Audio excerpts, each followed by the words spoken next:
In this video, I'll be showing you how to factory reset your Samsung S22 phone.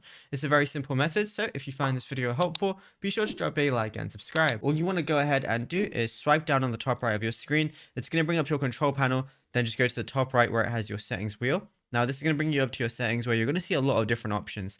Now, it might be slightly different on your Samsung. Right now, I'm using an S25 Ultra, but normally you just want to go over to General Management, which is right under Apps, and that's where it should be for you as well. Once you're here, scroll down and you're going to see Reset under Mouse and Trackpad. So go ahead and click on that. Now, it's going to say before resetting your phone, back up your data to Samsung Cloud or an external storage device. You can restore your data after resetting.